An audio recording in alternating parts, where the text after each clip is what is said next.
Zurab को देखना चाहता।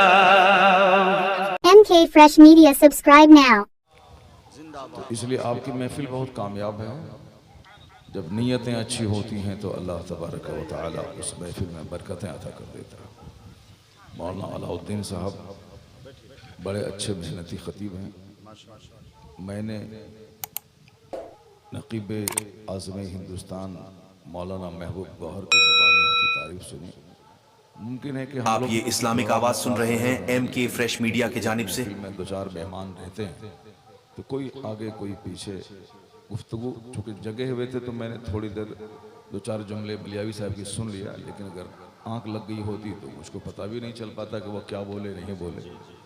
इसी तरीके से जलसों में अक्सर होता है। तो मुलाकात मुमकिन है कि अलाउद्दीन साहब से हुई हो, उनकी गुफ्तगू भी हुई हो, लेकिन चुने मैंने तवज्जो नहीं दी, मैंने गौर नहीं किया। तो महबूब गौहर साहब की ज़बानी सुनने को मिला कि बड़ा अच्छा खिताब करते हैं। अल्लाह तबारक व तआला मौलाना अलाउद्दीन साहब की गुफ्तगू में और बरकतें अता फरमाए। उन्होंने इस देहात में छोटा सा मदरसे की कमान संभाली है। जाहिर सी बात है, एक मदरसे को अरूज पर पहुंचाने के लिए एक बड़े ख़तीब की ज़रूरत होती है, और ख़तीब अगर मदरसे को कुछ नहीं दे पाए तो सबसे बड़ी चीज़ ये शोहरत दिला देता है। मैं आज जिस मदरसे में हूँ, जिसका प्रिंसिपल हूँ, दारुल उलूम कलीमिया का, वो तो अपने इलाके में भी उसका तारुफ कम था। दरस आलिया जिस तरह हज़ारों हैं, उसी तरह से एक मदरसा था वो, और आज सारा हिंदुस्तान उसको जान रहा है। चूँकि खिताबत के ज़रिए मदरसे की एक पहचान हो जाती है।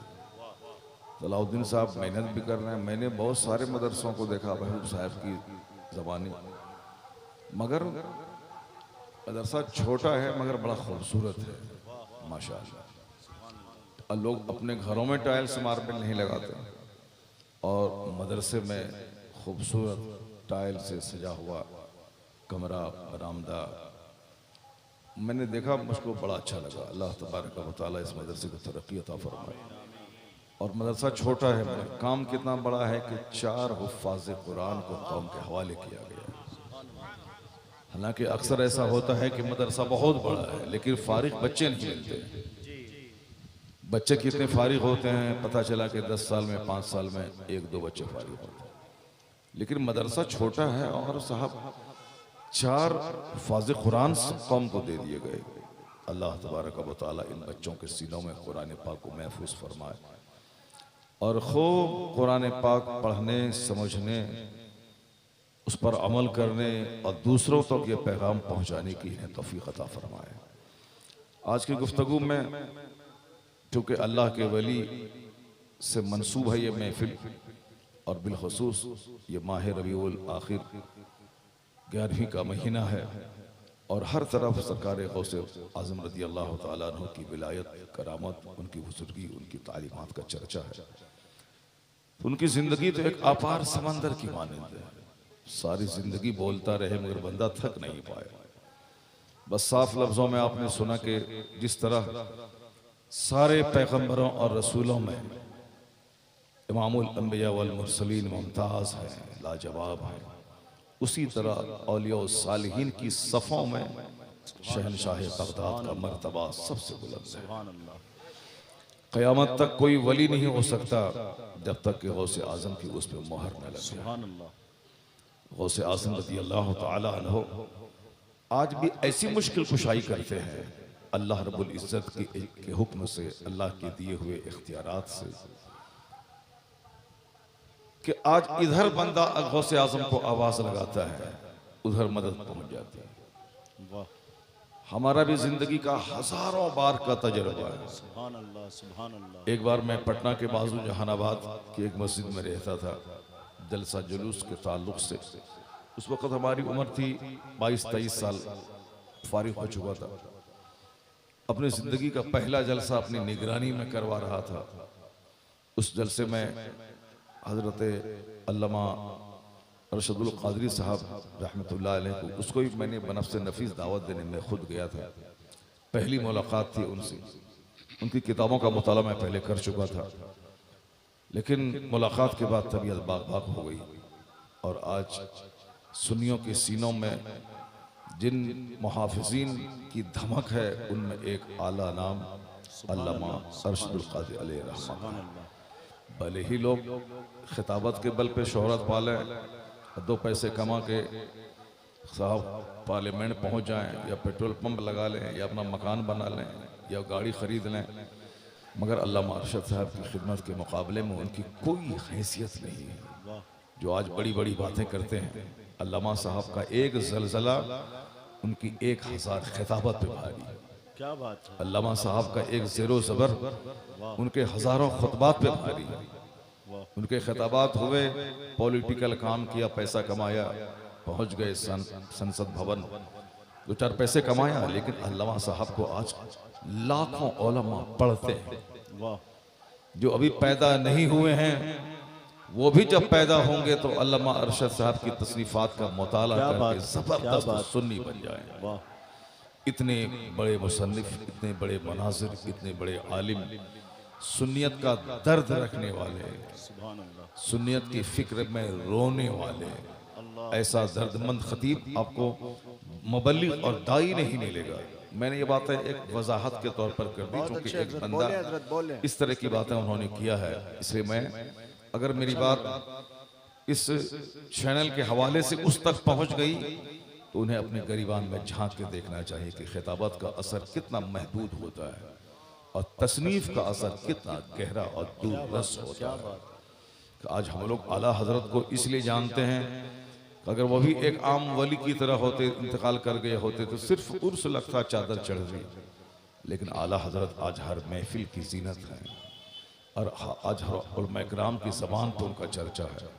पूरी दुनिया में आला हजरत का चर्चा, उनकी लाइब्रेरियाँ, उनकी तसनीफ़ात से मुज़य्यन है। उनका सलाम लाखों मस्जिदों में पढ़ा जाता है, सिर्फ इसलिए कि आला हजरत एक मामूली सूफ़ी का नाम नहीं है, इस्लाम की खिदमत करने वाले ज़बरदस्त मुसन्निफ, ज़बरदस्त मुजद्दिद, ज़बरदस्त मुबल्लिग का नाम है। उनकी 1000 किताबें क़यामत तक रहेंगी और जब तक वो किताबें रहेंगी डंका किसी काम चोर का नहीं बजेगा, डंका आला हजरत फाजिल बरेलवी का बजेगा। इस दुनिया में 1000 बुराइयां पैदा हो जाए, इतना तो जरूर है कि काम का जादू सबके सर चढ़ के बोलता है। काम चोरों को कोई पसंद नहीं करता, न बीवी, न माँ, न बच्चे, न समाज के लोग, मगर मेहनती जद्दोजहद करने वाले लोगों को अपने रिश्तेदार के अलावा सारा समाज उसको अपनी आंखों का तारा बना लेता है। काम पसंद किया जाता है। जो औरत सिर्फ अपना चेहरा दिखला के शौहर के जज्बात से खेलती है, बस उसकी मुद्दत मुख्तसर होती है, लेकिन जो औरत मेहनती होती है और अपने घर के सारे काम काज सलीका मंदी से करती है, अपने शौहर के अलावा शौहर की माँ, बाप, भाई, बहन, आने वाले सारे मेहमानों को अपनी हुनरमंदी से खुश रखती है, वह बहुत देर तक उसकी इस हिकमत का जादू चलता है और सबके दिलों में उनकी इज्जत की धाक बैठ जाती है। तो काम बोलता है, काम से इज्जत होती है। आला हजरत ने अपने बाप के लिए कभी कोई किताब नहीं लिखी, इसको नोट कीजिएगा। उनका बाप बहुत बड़ा खतीब, बहुत बड़ा आलिम, बहुत बड़ा मुतकल्लिम था, मुफ्ती नकी अली खान रहमतुल्लाह अलैह, लेकिन एक भी किताब आला हजरत ने अपने बाप की बायोग्राफी पे नहीं तहरीर की। आला हजरत फाजिल बरेलवी के दादा बहुत बड़े बुजुर्ग थे, लेकिन एक भी किताब आपने दादा की बायोग्राफी पे नहीं लिखी। जब भी कलम उठाया, इस्लाम पे कलम उठाया। जब भी आपने किताब लिखी है, इस्लाम पे होने वाले हमलों का जवाब दिया। जब भी नामों से रिसालत पे अटैक हुआ है, एक जबरदस्त मुजाहिद की तरह आपने उस हमले को सीरियसली लिया, उसका जवाब दिया है। और ऐसा जवाब दिया है कि आज तक वहाबियत तिलमिला रही है, वो रजा के नेज़े की मार है कि अदू के सीने में गार है, किसे चारा जोई का वार है कि ये वार वार से पार। सुभान अल्लाह, सुभान अल्लाह, जिंदाबाद जिंदाबाद। काम के आदमी को जाना और पहचाना जाता है, सिर्फ बोली वाले आदमी को कोई देर तक नहीं पहचानता। तकरीर किया, पैसे कमाया, खाया पिया, मर गया। कोई उसका एहसान मिल्लत पे उतना नहीं होता है। एहसान मिल्लत पे मुजद्दिद का होता है। खिताब हो रहा हजरत का। एहसान मिल्लत पे इस्लामी अनवानात पे लिखने वाले राइटर का होता है। तकरीर की मुद्दत आर्जी होती है, तसनीफ की मुद्दत दायमी होती है। अल्लामा अरशद साहब उसी कद के जबरदस्त आलिम दीन मुबल्लिग आज़म का नाम है। इसे उनके एहसानात को कोई घटा नहीं सकता, कम नहीं कर सकता बकवास करके। जबकि हदीस पाक आया है कि उज़कुरू महासिना मौता को, आम मुसलमानों के ताल्लुक से भी है कि अपने मुर्दों का जिक्र अच्छाई से किया करो। अगरचे कमजोर मुसलमान था, बुरा था, हालत ईमान में मरा, तो हदीस में आया है उज़कुरू महासिना मौता को। नबी मौसम अलैहिस्सलाम फरमाते हैं कि अपने मुर्दों का जिक्र अच्छाई से क्या करो। अच्छे जाए कि एक आलिम, एक मुबल्लिग, एक दाई, एक मुनाज़िर, एक मुफक्किर, एक दानिश्वर, एक नुक्तादा, उस्ताजुल उलमा, बानी मदारिस कसीरा, जिसके पास ढेर सारे एजाजात जिसकी जिंदगी में है, उनके खिलाफ जबान खोलना ये अपनी इज्जत को मिट्टी में मिला देना है। अल्लाह तबारक व तआला अल्लामा साहब की कब्र में करवट करवट रहमत नाज़िल फरमाए और उनके खिलाफ बकवास करने वाले लोगों को अल्लाह हिदायत नसीब फरमाए और इस तरह की बातों से बचने की तौफीक अता फरमाए। मैंने ये कहा कि उनको मैं दावत देने गया था, उस जलसे में वही मौजूद थे। ये और बात है कि हजरत उसमें नहीं आ पाए, लेकिन मेरी नई नई उम्र थी और मैं तैयारी कर रहा था। एक शहर से दूसरे शहर चंदा के सिलसिले में गया था ताकि जलसा कामयाब हो सके। नौजवानों की टीम जलसा कर रही थी, मेरा सपोर्ट उसके पास था, मेरी निगरानी थी। मैं चंदा करके वापस आ रहा था तो बरसात का मौसम था। ये ऑटो इसी पे हम लोग थे, तो ऑटो कीचड़ में पहिया फिसलने की वजह से बहुत दूर जाके गिर गया। हम लोग सवार थे, अब हालांकि उसी तरफ गिरे थे जिस तरफ ऑटो पलटा था, पिस गए होते। क्योंकि उस वक्त नौजवान थे, माइक हमारे हाथ में था, हम ऐलान वगैरह भी कर रहे थे, तो माइक हाथ में है, तार कनेक्टेड है।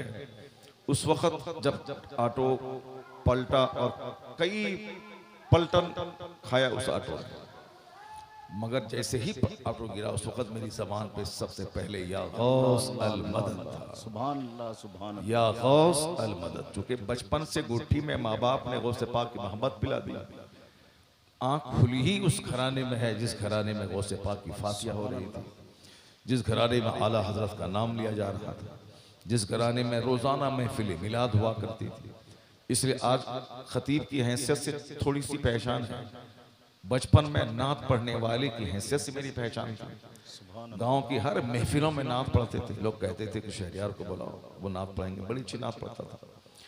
तो उस बचपन से ही या गौस अल मदद, और मालूम था कि गौसे पाक का नाम लेने से मुसीबतें टलती हैं।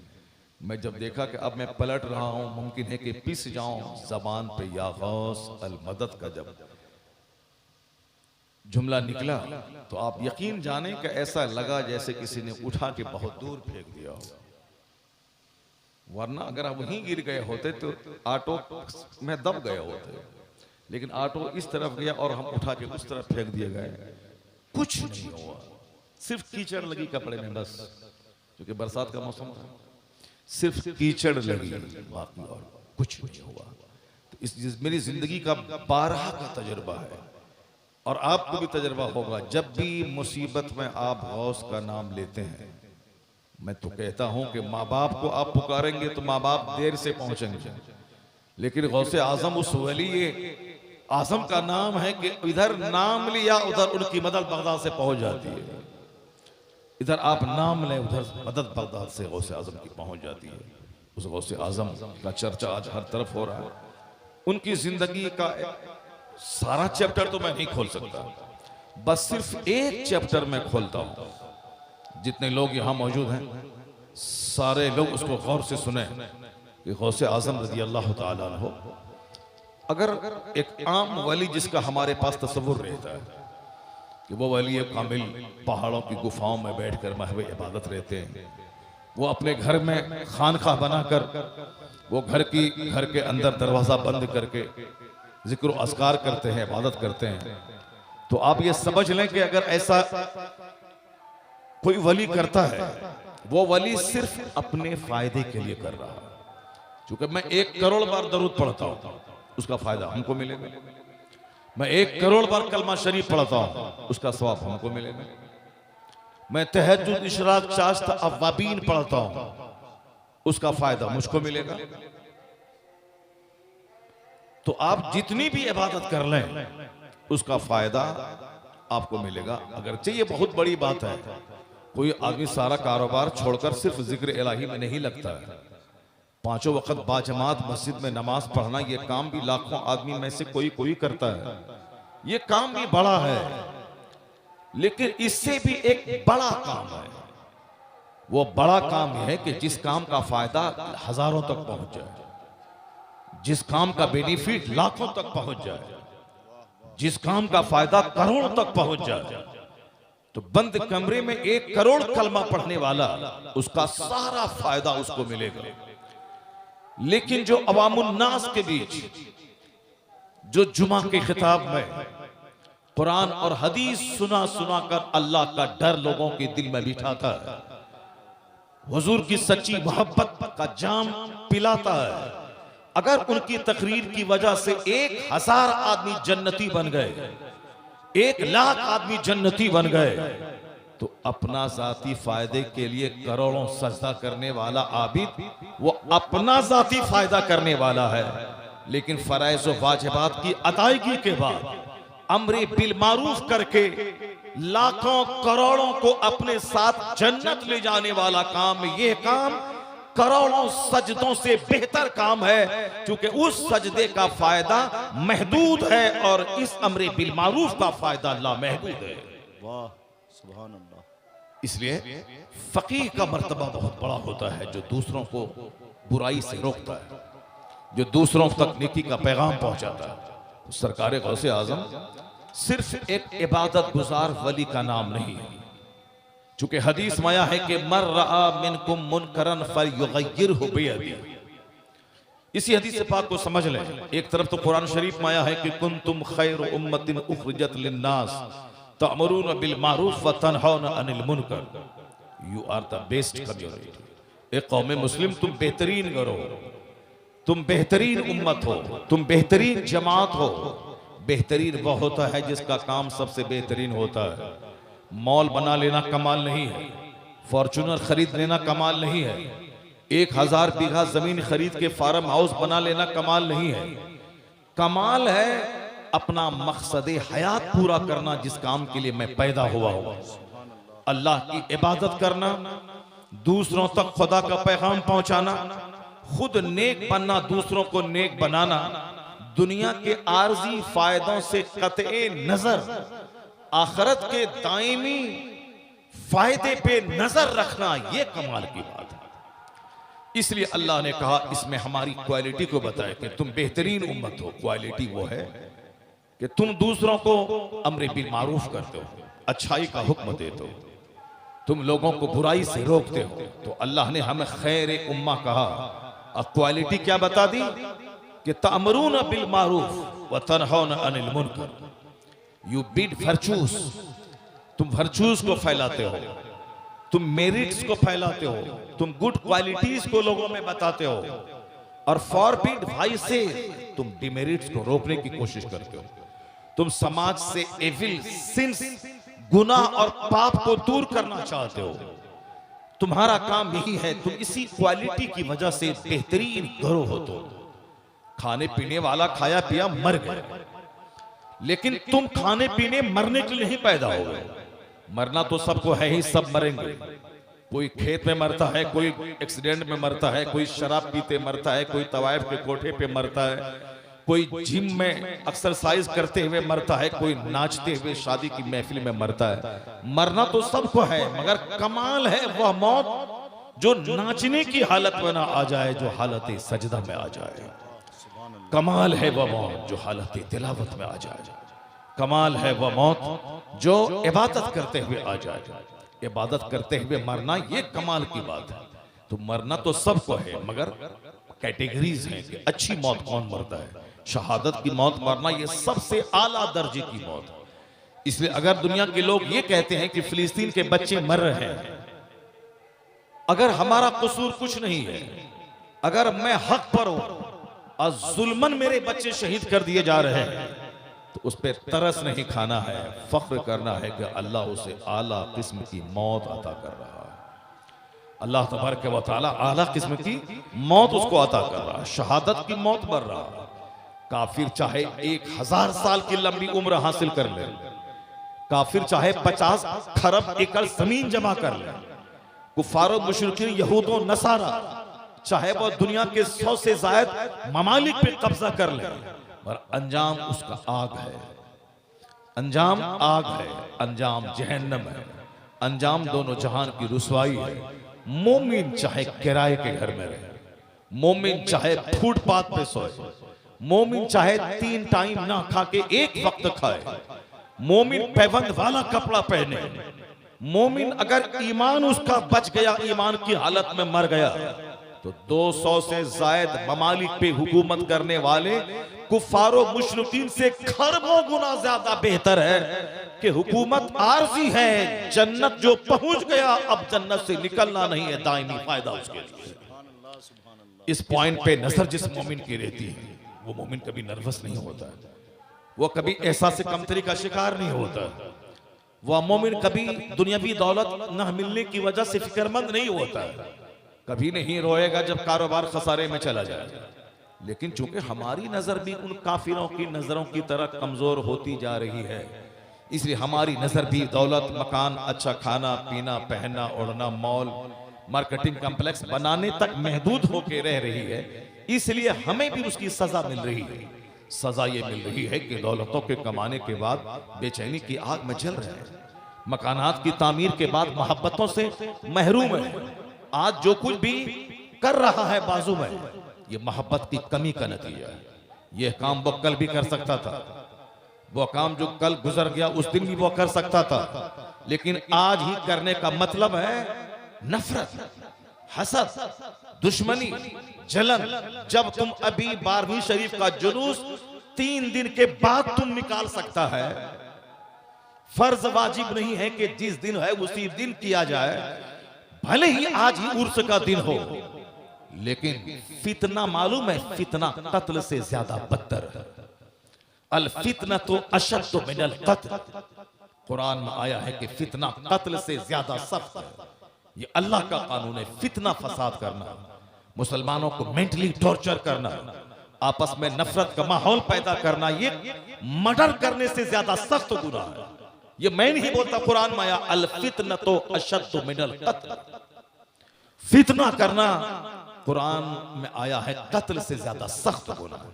ये फितना नहीं तो क्या है तुम्हारा? बाजू बाजू में जलसे करना, एक तरफ साउंड कर देना और दूसरे जलसे को डिस्टर्ब करना। जो काम एक हिंदू मुशरिक काफिर नहीं करता है, वो काम तुम कर रहे हो। अगर कोई हिंदू करता तो 50 मुसलमान जाके उसको कहता, वो मान लेता, या फिर हम अपने काम को मौखर कर देते।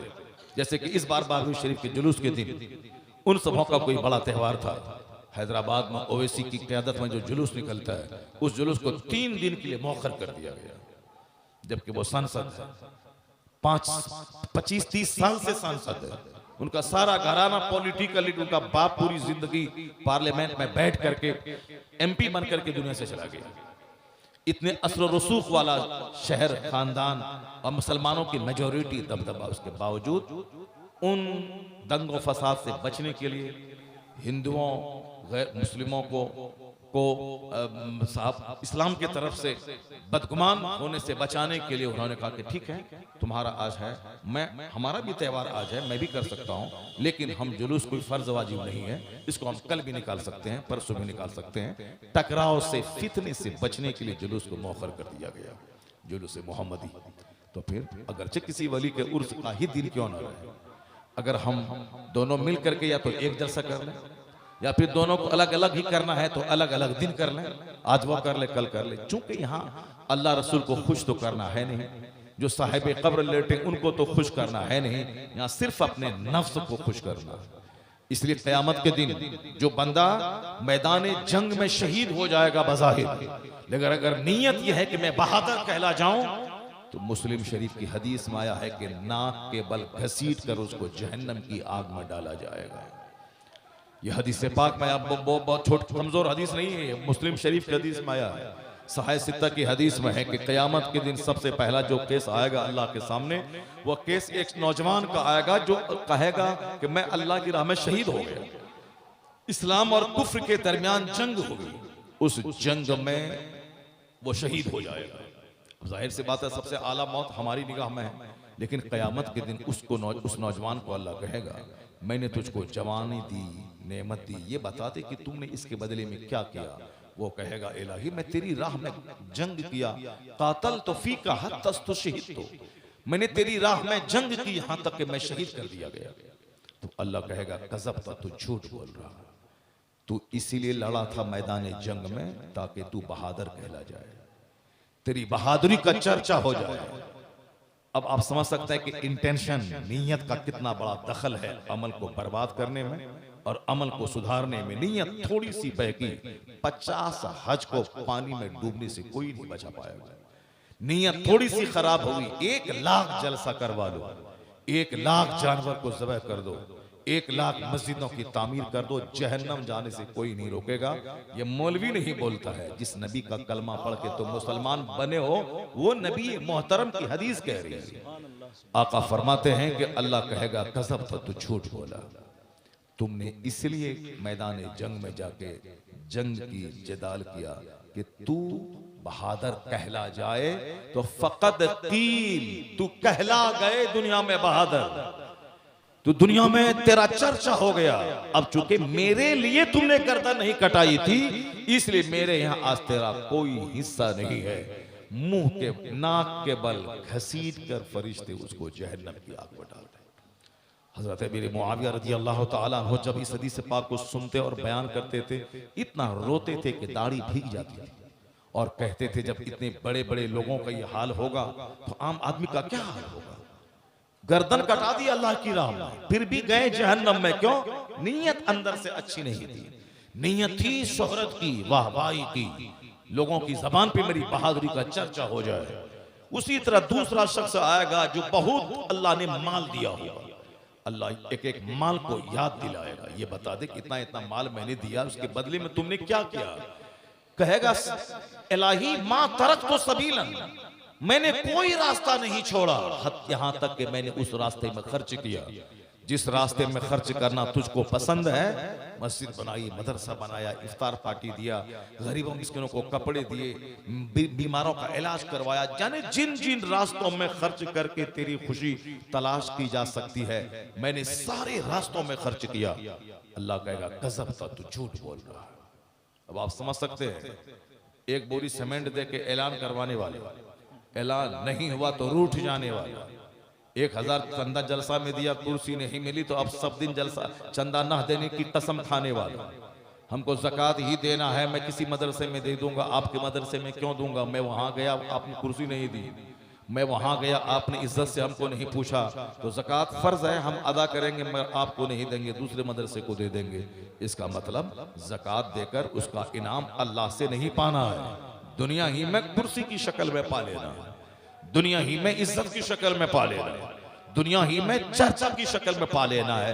ए मुसलमान, जिस चीज ने आपको डैमेज किया है या बदनीयती ने आपको डैमेज किया है, क्योंकि काफिरों के बीच रहते रहते सोच भी काफिराना हो गई, उनके साथ रहते रहते जिस तरह हमारे बच्चों का दिल दिमाग उसी काफिरों की तरह होता जा रहा है, यानी उनकी तरह ऐश करना, मौज करना, मोबाइल चलना, शराब पीना, फटा हुआ पैंट पहनना, गले में चैन पहनना, मुंह में गुटखा खाना, बाल जोकर की तरह रखना, सोने की अंगूठी पहनना, शादी ब्याह में उस काफिरों की तरह धमाल मचाना, 10,000 आदमी को दावत देना, खिलाना पिलाना, कर्ज लेकर जमीन बेचकर लड़की वाले को दिवालिया बना देना, जमीन बेच के भिखारी बना देना, और उसकी बेटी के साथ बिस्तर पे ऐश करना, जिसके बाप को तुमने उस दुल्हन के लाने के बदले में उसको कंगाल और भिखारी बना दिया, ये बता दे उस बीवी के दिल पे क्या गुजरता होगा जिसके बाप को तुमने भिखारी और कंगाल बना के तुमने अपने ऐश का बिस्तर सजाया है। कुछ नहीं बोलती है तो क्या हुआ, वरना उसके पास दिल तो है, एहसास तो है। दिल नहीं जीत पाएगा उनके बाप को भिखारी बना के, दिल उस वक्त जीत पाएगा जब उसके बाप से कुछ ना ले, सिर्फ दुल्हन को ले ले। 50% मेरा रोल है, मुझको औरत की जरूरत है, औरत को मेरी जरूरत है। तो जिस तरह हमको उसको हमारी जरूरत है, उसी तरह हमें भी औरत की जरूरत है। हम भी औरत के बगैर जिंदा नहीं रह सकते। हमारा घर सोने का क्यों ना हो, गोल्ड का रहे, 50 एकड़ जमीन पर रहे, औरत नहीं है तो कौड़ी के 3 है वो घर एक वीरान सनसान जंगल है। हमारे पास 5 करोड़ है, अगर औरत नहीं है तो 5 करोड़ मिट्टी और ठेले में कोई फर्क नहीं है। जिंदगी की सारी बहार है उसी औरत की वजह से। उसकी वजह से हमारे दिल को सुकून मिलता है, उसकी वजह से मेरी निशानी औलाद पैदा होती है, उसकी वजह से हमारा घर जिंदा रहता है, हमारी करोड़ की प्रॉपर्टी की हिफाजत होती। मैं तो कहता हूं अगर जन्नत से हूर को निकाल दिया जाए तो जन्नत भी बेमजा है, लेकिन एहसान मेरे रब आला का है कि कुरान पाक में जहां जहां भी जन्नत का जिक्र हुआ है वहां हूर का जिक्र हुआ है, उस हूर के हुस्न का जिक्र हुआ है, उस हूर की बड़ी बड़ी आंखों का जिक्र हुआ है, क्योंकि वो जन्नत भी बेमजा है जिस जन्नत में हूर न हो। उसी तरह वो घर सनसान है, वीरान है, उजड़ा हुआ है, वह जिंदगी पागलों की है जिस जिंदगी में कोई खातून शामिल न हो। जब हमारी जिंदगी की सारी लज्जतें उनसे वाबस्ता हैं, अगर उनको मेरी जरूरत है तो हमको भी उसकी जरूरत है, तो उनके घर को उजाड़ के, उनके बाप को भिखारी बना के, उनके बाप को सड़क पे ला करके और बेजा अपने लुच्चों लफंगों दोस्तों को उनके घर में ले जाके किचवा कीट करके, लड़ाई झगड़ा करके, मारपीट करके, साहब ब्रांडेड अब बिस्लेरी का पानी का मुतालबा, जो कभी जिंदगी में पानी नहीं पिया है वो अब बेटी के यहाँ पानी का मुतालबा करता है। ये बिल्कुल ही काफिराना रस्म रिवाज है। इसलिए पंजाबी साहब ने क्या कहा कि शादी सिंपल कीजिए अब ताकि ज़िना मुश्किल हो जाए। अरबपति खरबपति क्यों ना रहे, पहले आप तो पहल कीजिए, आप तो मस्जिद में शादी का माहौल पैदा कीजिए। अगर अरबों रुपए की मौजूदगी मगर आपने सिंपल शादी किया, या फटीचर क्लास के गरीब जो कर्ज लेके जमीन बेच के मस्जिद के दरवाजे पे भीख मांग के अपने बेटे की शादी धूम से करते हैं, उन बेशर्मों को शर्म आएगी कि खरबपति जब अपनी बेटी की शादी मस्जिद में सुन्नत पर अमल करते हुए सिंपल ढंग से कर रहा है, तो हम गरीबों फकीरों को भी उससे ज्यादा सिंपल शादी करना चाहिए। ये गांव समाज के जो रईस लोग हैं उसको मैसेज देना होगा, उसको बताना होगा। ऐसा नहीं कि मेरे पास पैसा है तो मैं जो चाहूं करूं और हमारी बीवी चाहे बाहर जाके नाचे, नहीं नहीं, पहले आप शुरुआत सुन्नतों पे अमल करने की। गरीब अगर सुन्नत पे अमल करे तो आप बोलेंगे इनके पास माल ही नहीं है तो क्या करेगा, ये मस्जिद में ना करेगा तो मॉल में करेगा, तो आप तो उसको फौरन गरीबी का ताना दे देंगे। लेकिन जो अरबों में खेलता है, अगर वो अपने बेटे की शादी मस्जिद में करवा ले तो वहाँ गुर्बत का ताना कोई नहीं देगा, वहाँ यही बोलेगा वाह क्या कमाल की बात है, पैसों की मौजूदगी में सुन्नत पर अमल करते हुए मस्जिद में शादी की है। तो फिर वह जो मखरूज होके करते हैं वो भी सिंपल करेंगे। जरा गौर से सुनिएगा, दौलतमंद से कहा जाएगा कि तुमने इसके बदले में क्या किया, तो दौलतमंद कहेगा कि मैंने हर रास्ते में खर्च किया, मदरसा मस्जिद यहाँ वहां जहां था खूब लुटाया।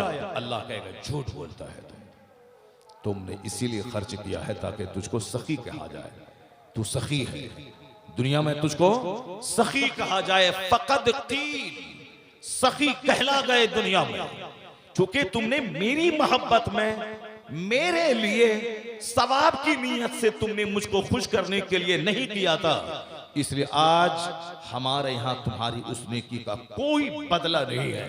खरबों रुपए लुटा दे मस्जिद बनाने में, इफ्तार पार्टी में, और जाए कहां, नाक के बल घसीट कर फरिश्ता उसको जहन्नम में डाल देगा।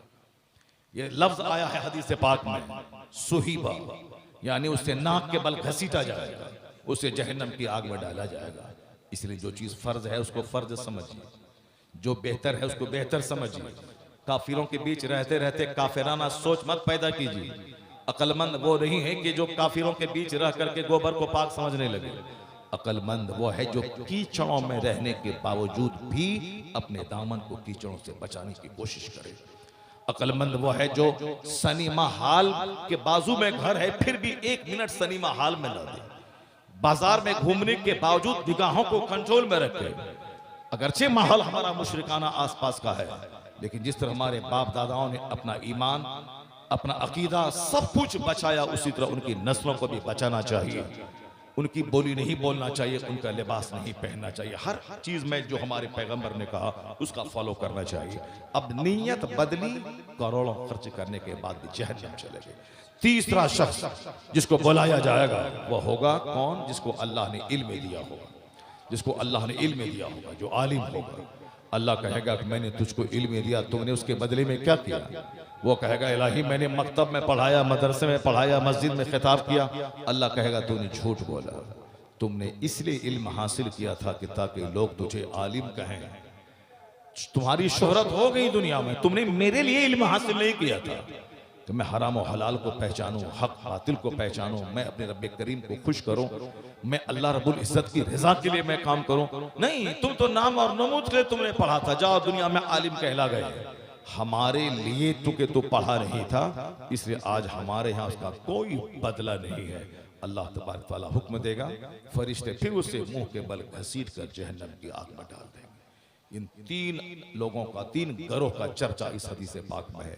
इसी से अंदाजा लगा ले जो ड्रामा जलसा के नाम पे हो रहा है, कहां कहीं कहीं कौन सा चोर छुपा हुआ है, दिल में कौन सा चोर है, दिमाग में कौन सा चोर है, शरीयत है कहां, तबीयत का राज चल रहा है, तब मन में जो आए उसको दिखला दे रहा है। मदरसा का मुकाबला है, क्यों? मौज के लिए। मस्जिद एक बनी है, नमाजी नहीं मिलते हैं, मगर मौज के लिए 4-5 मस्जिदें बन रही हैं। एक जलसे में कोई तकरीर सुन के नमाजी नहीं बन रहा, साफ सिर्फ दिखाने के लिए 5 मोहल्ले में 5 जलसे हो रहे हैं। इसका मतलब है कि ये रास्ता जन्नत का नहीं है, जो रास्ता आपने चुना है नेकी की आड़ में जहन्नम का रास्ता है, मस्जिद की आड़ में नफ्स पर परस्ती का रास्ता है, मदरसे की आड़ में क़यादत, लीडरशिप, रहनुमाई, सरदारी करने का रास्ता है। जलसे की राह में दूसरों की तहकीर, दूसरों की तजलील, दूसरों की तौहीन का यह रास्ता आपने चुना है। अगर शरीयत पे नजर रहे, सहाबा पे नजर रहे, अहले बैत पे नजर रहे, तो कभी यह काम नहीं होगा। हजरत इमाम हसन रज़ी अल्लाह तआला अन्हु ने हजरत अमीर मुआविया रज़ी अल्लाह तआला अन्हु को खिलाफत दे दी 3 शर्तों के साथ। 40,000 अरब आपकी तरफ से गर्दन कटाने को तैयार थे। दबना नहीं है, झुकना नहीं है, बल्कि मुकाबला करना है। हम आपके पीछे हैं, गर्दन कटा देंगे। मगर इमाम हसन रज़ी अल्लाह तआला अन्हु ने अमीर मुआविया रज़ी अल्लाह तआला अन्हु को खिलाफत दे दी और खुद दुर्वेश फकीर की तरह जिंदगी बसर करने के लिए मदीने मुनव्वरा आ गए। मदीने मुनव्वरा में जब तक आपकी जिंदगी रहे, दुर्वेश बनकर सदकात, खैरात, ज़कात देते हुए, हज करते हुए, सदकात और खैरात करते हुए, हज करते हुए आपने अपनी जिंदगी के दिन गुजार दिया। यहां तक कि शहादत की आला किस्म की मौत आप मदीने में मरे।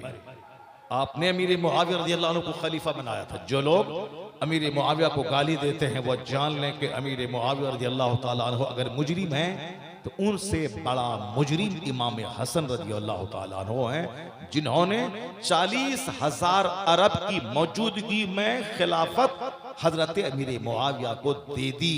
अगर तुम्हारी निगाह में अमीर मुआविया मुजरिम है तो उनसे बड़े मुजरिम इमाम हसन हैं, जिनके नाम का तू झंडा उठाता है, जिनके नाम की गीत गाता है, जिनके नाम की रोटी खाने का तुम दावा करता है, उतने बड़े मुजरिम इमाम हसन है। तुम्हारी निगाह, मगर मेरी निगाह में इमाम हसन शहीदों के सरदार, मुत्तकियों के इमाम, सालिहीन के इमाम, रसूल पाक के शहीद शहजादे नवासे, और हुजूर ने जो पेशनगोई की थी कि इब्नी हाजा सय्यदुन लअल्लाह अन युस्लिहा बिही बैन फिअतैन मिनल मुस्लिमीन, मेरा यह बेटा हसन सरदार है, अल्लाह 2 गिरोह के इनके जरिए 2 गिरोह में सुलह पैदा कर देगा।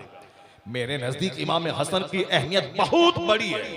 हजरत अमीर मुआविया को खलीफा बनाकर हजारों मुसलमानों को खून रेज जंग में झुलसने से बचाया, 2 गिरोह को आपस में लड़ने से बचाया। मुसलमानों के दो गिरोह में लाखों आदमी को कत्ल होने से बचाया है, अपनी कुर्सी छोड़ दी। इमाम हुसैन शहीद आजम है, अपने बाल बच्चों समेत अपनी गर्दन कटा दी मैदान करबला में, वो शहीद आजम है, जान दे दी।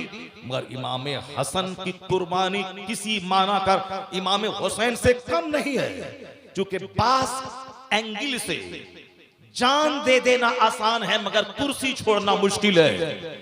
और सारे लोग जानते हैं इस बात को, आदमी गर्दनें कटा देता मगर कुर्सी नहीं छोड़ता है। कुर्सी की खातिर लोग अपने बाल बच्चे अपने मां तक को ज़बह करवा देते हैं ताकि बादशाह की कुर्सी मुझको मिल जाए। जो इतिहास पढ़ते हैं सबको मालूम है। इस एंगल से देखेंगे तो इमाम हसन की कुर्बानी इमाम हुसैन की कुर्बानी से भी बड़ी कुर्बानी है। क्यों? इमाम हुसैन ने जान दे दी, इमाम हसन ने कुर्सी और सत्ता की कुर्बानी कर दी। इमाम हसन ने सत्ता की कुर्बानी की है। आप बादशाह थे, खलीफा थे आप, लेकिन आपने खिलाफत सिर्फ मुसलमान के दो गिरोह को लड़ने से बचाने के लिए, हजारों को उस कत्ल होने से बचाने के लिए अपने सीने पर पत्थर रखकर खिलाफत अमीर मुआविया को दे दी। इसलिए अमीर मुआविया रज़ी अल्लाह ताला अन्हु सहाबी रसूल हैं और उन्होंने बहुत शानदार ढंग से 40 साल तक बहैसियत गवर्नर 20 साल, बहैसियत हाकिम 20 साल, 40 साल खिदमतें उसकी इस्लाम के लिए है। कोई उनको गाली देने वाला, वो कोई अच्छा काम नहीं कर सकता है, अपने लिए जहन्नम का गड्ढा तो खोद सकता है। जन्नत का रास्ता वो नहीं है, जन्नत का रास्ता वो है अहले बैत से भी प्यार करो और सहाबा से भी प्यार करो, सारे सहाबा को इज्जत और सम्मान दो। अगर कोई वली का बेटा कल काफिर हो जाए तो उस काफिर होने से वली की विलायत पे क्या फर्क पड़ने वाला है। अगर किसी आलिम नमाजी पीर का बेटा अगर शराबी हो जाए तो उसकी शराब पीने की वजह से आलिम को तू क्यों गाली देगा। जवान होने के बाद सब अपना अपना जिम्मेदार होता है। इसलिए बेटा जवान हो गया, अब ज़कात खैरात सदका फित्र सब उस पर अलग से वाजिब फर्ज है, बाप पे नहीं है। तो जब उनके सारे आदाब अहकाम अलग अलग हो जाते हैं तो बेटा जब जवान होके बादशाह बना, अब उन्होंने अहले बैत अतहार का उनके दौरे हुकूमत में खून हुआ, शहीद हुए, उन्होंने उस पर नाराजगी का इजहार भी नहीं किया और कातिली ने इमाम से बदला भी नहीं लिया। इसका मतलब सारा काम उसकी निगरानी में होता रहा। तो यजीद पलीद है, यजीद खबीस है, यजीद जहन्नमी है, लेकिन उसका बाप कसूरवार नहीं है। बाप ने इसलिए नहीं दिया था कि तुम हुसैन आजम को कत्ल कर देना, बाप ने इसलिए गद्दी दी थी कि तुम इसकी हिफाजत करना, इसके हुकूक की अदायगी करना। जब तक हुसैन को नहीं खिलाना उस वक्त तक नहीं खाना, उस वक्त तो कह दिया, लेकिन बाद में अगर वो हुसैन का दुश्मन बन जाए तो बाप का कसूर क्या है। इसलिए जो लोग एक रुख पढ़ने के बाद गालियां देते हैं वो इस्लाम को सही रिप्रेजेंट वो नहीं करते हैं। अब जरा सुनिए मेरी बात जो मैं कहना चाहता हूँ। इमाम हसन को बाद में बहुत दिनों के बाद किसी ने कहा कि आप शेम हैं, शेम है। शेम का मतलब शर्म है आप। जैसे आज कोई काम मुसलमान की तरफ से कोई गलत कर दे तो सारा मुसलमान कहता है कि शेम है, शेम।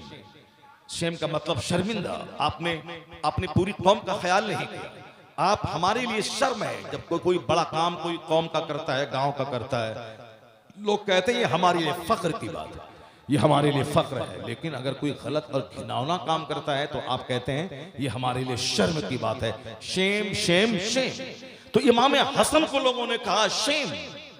40,000 अरब आपकी तरफ से गर्दन कटाने को तैयार थे तो आपने हुकूमत अमीर मुआविया के हवाले क्यों कर दिया? आप शेम है। इमाम हसन का जो जवाब है वह 50 टन सोने के पानी से लिखने के काबिल है। इमाम हसन ने अपने एक जुमले से इस्लाम समझाया, दुनिया की सच्चाई समझाई, आखिरत का मकाम समझाया, एक मोमिन को कैसे जीना चाहिए वह सलीका और हुनर सिखाया है। आज दुनिया की मोहब्बत ने मुझको तबाह किया। आज अच्छा खाने, अच्छा पहनने, अच्छा घर बनाने के शौक ने मुझको कहीं का नहीं छोड़ा। न दुनिया में इज्जत मिली और जब अल्लाह की इबादत नहीं की तो मरने के बाद क्या मिलेगा वो तो सबको मालूम है। दुनिया की मोहब्बत ने मस्जिदों को उजाड़ दिया, दुनिया की मोहब्बत ने आज खानकाहों को वीरान कर दिया, दुनिया की मोहब्बत ने आज मदरसों को दुकान बना दिया, दुनिया की मोहब्बत और नामो नमूद ने नेकी की आड़ में लोगों को जहन्नमी बना दिया। दुनिया की मोहब्बत ने नम अजाने पंजगाना सुनने के बाद भी हमारे कान पे जू तक नहीं रेंगता, जबकि एक काफिर का सीना अजान सुनने के बाद हिल जाता है, पर हम मस्जिदों का रुख नहीं करते। काफिरों के दिए हुए तोहफे, मोबाइल और टेलीविजन, ये सारी वीसीआर और फिल्में ने हमारी नस्लों को हमसे छीन लिया। जन्नत भूल गए, आखिरत भूल गए, अल्लाह की खुशी हासिल करना भूल गए। अब सब कुछ इसी दुनिया में हासिल करना चाहते हैं। माल भी यही मिले, जिंदगी भी लंबी यही मिले, सेहत भी यही मिले, औलाद भी यही मिले, दामाद भी अच्छा यही मिले, बेटी भी अच्छी यही मिले, मसाब हर तरफ से फरावानी फरावानी हो। अब मरने के बाद चाहे जन्नत मिले ना मिले, किसी को कोई फिक्र नहीं है। जिस चीज ने हमें तबाह बर्बाद किया है, एक जुमला इमाम हसन का अगर सीने में आप मुसलमान के उतर जाए, वो हर मामलात में सबसे पहले आखिरत को, सबसे पहले जन्नत को प्रायोरिटी देगा, तरजीह देगा। इमाम हसन रज़ी अल्लाह ताला अन्हु ने क्या कहा? ठीक है, तुम लोग मुझे शर्म कहते हो, शेम कहते हो, तुम इतना जान लो, अल आरो खैरुम मिनन नार। अल्लाहु समद। एक जुमला है इमाम हसन का, अल आर, तुम हमें आर दिलाते हो, तुम हमें शर्म दिलाते हो कि जो आपने जो काम किया है वो हमारे लिए शर्म की बात है। इमाम हसन कहते हैं, अगर तुम्हारे नजदीक मेरा ये काम आर है, शर्म है, तो अल आर खैरुम मिनन नार, ये आर जहन्नम के नार से बेहतर है, ये आर नार से बेहतर है। ये दुनिया में शर्म कहला जाना जहन्नम की आग में जलने से बेहतर है। कितने दिनों तक मुझको तू जलील समझेगा?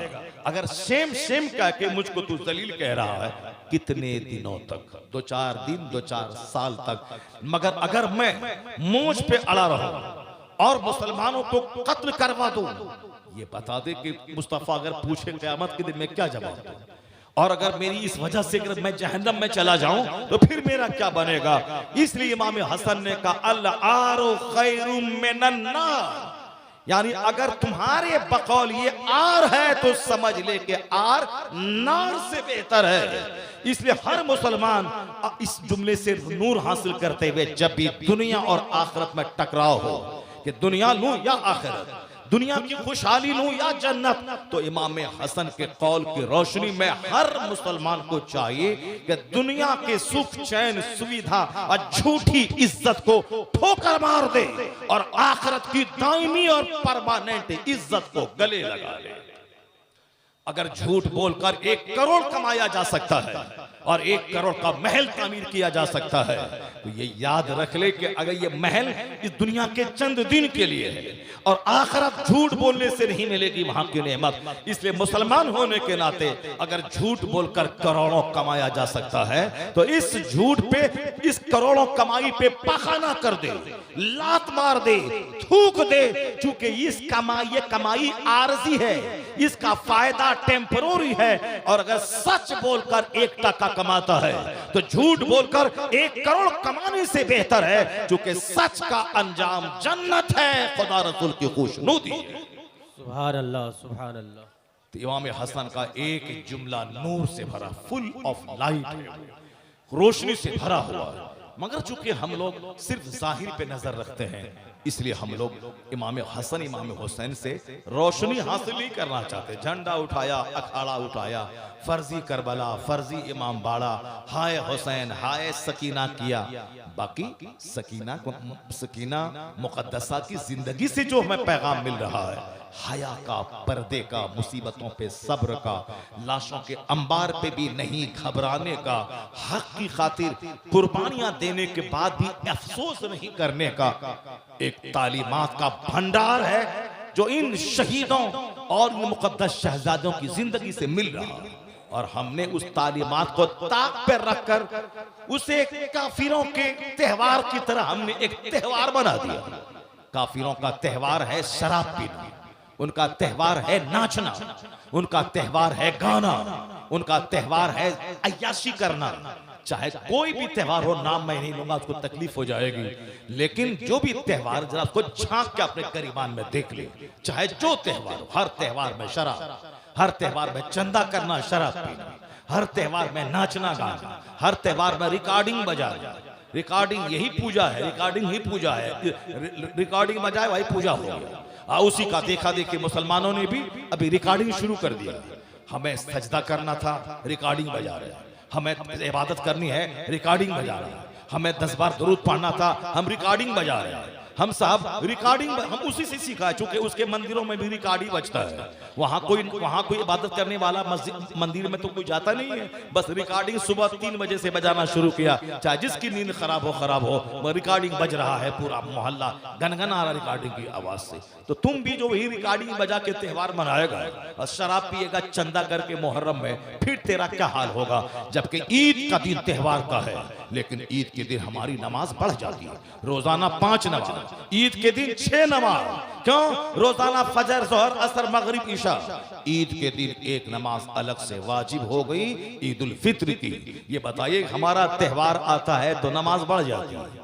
हमारा त्योहार आता है तो ईदगाह जाने से पहले गरीबों के यहाँ सदक़े फित्र पहुंचा दे, ताकि वो भी तेरी खुशी में शरीक हो जाए, उनके चूल्हे में भी आग सुलग जाए। तो मेरा त्योहार आता है नमाज बढ़ गई, मेरा त्योहार आता है खैरात बढ़ गई। खैरात डेली करें अच्छा है, मगर कोई वाजिब नहीं है। मगर ईद के दिन ईदगाह जाने से पहले खैरात करना वाजिब है, ताकि गरीब भी तेरी खुशी में शरीक हो जाए। बकरीद के दिन नमाज फर्ज, नमाज वाजिब हो गई। रोजाना 5 नमाज, बकरीद में एक नमाज अलग से बढ़ गई। और फिर अलग से कुर्बानी बढ़ गई, ताकि जो 1 लाख के बकरे का गोश्त तुम खाओ, वो उस बकरे का गोश्त अपने भाई के घर पहुंचा दे, अपने समाज के गरीबों के घर पहुंचा दे। तो मेरा त्योहार ये है। त्योहार, हमारा त्योहार नाचना, गाना, कूदना, सिनेमा हॉल को भर देना नहीं है। ये जो पुरानी रिवायतें, आज तो मोबाइल ने तो सिनेमा हॉल को उजाड़ दिया है, लेकिन फिर पहले क्या था दस्तूर कि ईद के दिन मुसलमानों के बच्चे से सिनेमा हॉल भर गया और नई नई फिल्में ईद के दिन रिलीज होती थी, बकरीद के दिन रिलीज होती थी। इधर नमाज खत्म हुई ईदगाह में, लोग दौड़ के शहर चले गए फिल्म हॉल को आबाद करने। कोई समझाने वाला नहीं है, कोई बताने वाला नहीं। बताने वाला तो हमेशा से था, लेकिन लोग मनमानी की ईद का दिन है तो आज जाके नाचे कूदे, नाच को देखें, फिल्म को देखें, गंदी तस्वीरें देखें, खुशियां मनाएं। मगर अल्हम्दुलिल्लाह आज डांट डपट, उलमा की डांट डपट की बदौलत आज बहुत सारा खुराफात कम हुआ है। मैं ये कह रहा हूं कि ईद में हमारी इबादत बढ़ जाती है, बकरीद में मेरी इबादत बढ़ जाती है, नमाज बढ़ जाती है, खैरात बढ़ जाती है। ये हमारे त्योहार की छवि है। मुहर्रम की आड़ में, इमाम हुसैन की शहादत की आड़ में हमारे शरीरों, बदमाशों और चंद खबीस किस्म के नापाक गरोह के मौलवियों की वजह से मुहर्रम जैसा पाकीज़ा तकरीब, पाकीज़ा यादगार दिन, वो हमारे लिए खुराफात का दिन बन गया। मुहर्रम की 10 तारीख यादगार दिन है, हिस्टोरिकल दिन है, तारीखी दिन है। जिस दिन मेरा इमाम दुनिया के सामने झुका नहीं, जिस दिन मेरा इमाम अपनी जान की परवाह किए बगैर जालिम हाकिम के सामने हक बोला, मेरा इमाम हक बातिल का समर्थन नहीं किया। बज़ाहिर जुल्म करते हुए लोगों ने आपको कत्ल तो कर दिया, आप अपने बाल बच्चों का कत्ल गवारा किया, मगर मुस्तफा की शरीयत का कत्ल आपने गवारा नहीं किया।